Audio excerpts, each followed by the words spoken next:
Acompanhamos a entrevista, o deputado eleito Deltan Dallagnol falando sobre as perspectivas para 2023. Essa entrevista está disponível para você no Panflix. A gente volta a falar sobre a transição. O vice-presidente Geraldo Alckmin fez um balanço prévio sobre o gabinete da transição e apresentou números e a data para a conclusão dos trabalhos. De Brasília, Marília Sena.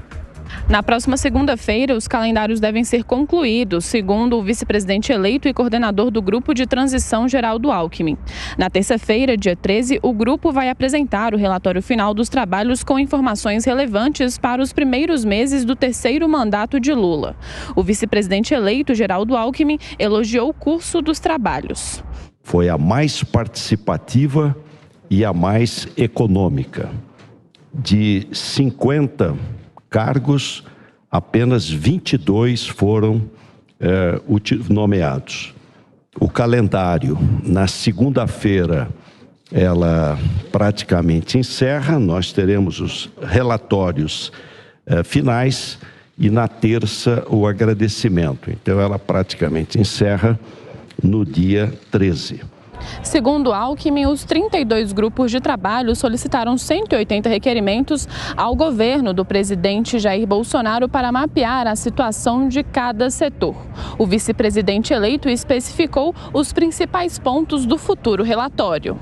O relatório final terá um diagnóstico de cada área, alertas para os primeiros meses do governo, quais são os alertas para os primeiros meses, as emergências orçamentárias, quais são as emergências orçamentárias, sugestões de revogações em cada área, propostas de estrutura também, proposta para cada área e ações prioritárias. No mesmo dia que se encerram os trabalhos do grupo de transição, o presidente eleito Lula e o vice Alckmin serão diplomados no Tribunal Superior Eleitoral.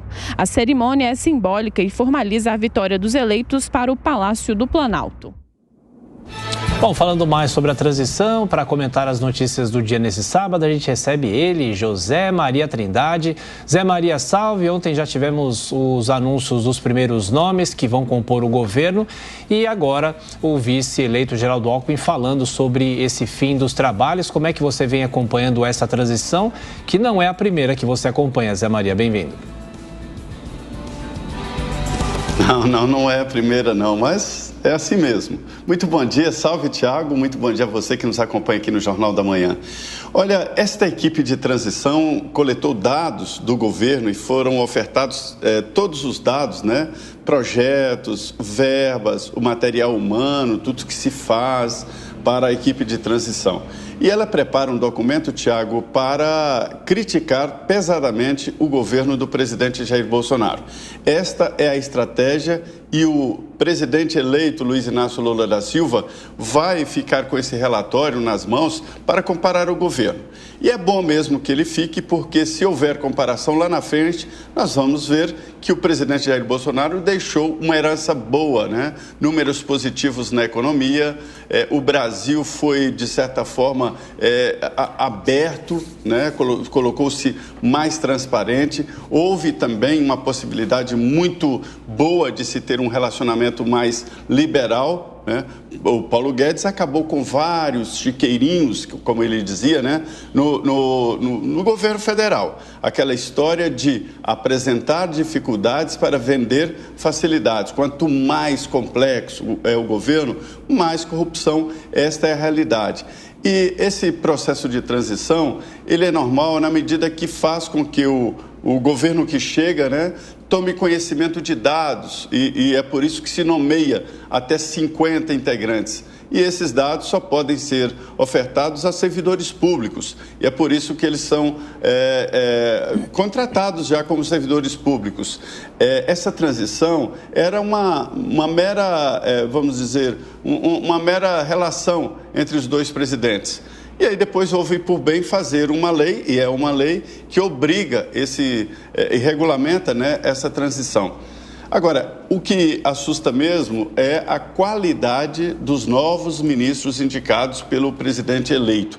Esse é o perfil do novo governo. Estes 5 são o chamado ali núcleo duro do governo.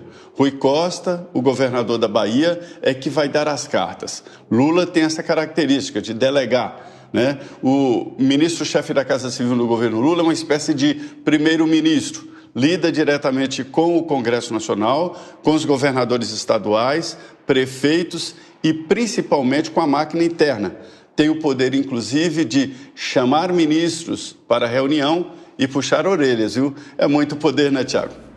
Zé, bom dia para você. Zé, você falou aí do perfil da nova equipe. O mercado vai aguardar esse perfil agora, principalmente aí na área do ministro aí, futuro ministro Fernando Haddad, né, que vai comandar aí a Fazenda. Qual deve ser esse perfil? O que a gente pode esperar de Haddad aí como o futuro ministro da Fazenda? Pois é, a leitura imediata é que ao colocar Fernando Haddad como ministro da Fazenda, né, porque o Ministério da Economia será desfeito em 3 ministérios, o presidente eleito está dizendo, olha, o ministro da Economia sou eu. Haddad não entende de economia, né? As políticas públicas, as políticas econômicas serão traçadas pelo presidente no exercício, que é Lula, ou seja, um perfil gastador. É isso que assusta o mercado. Ontem o dólar voltou a subir, mesmo já tendo precificado a chegada do Haddad. Agora é aguardar os outros 2 ministros.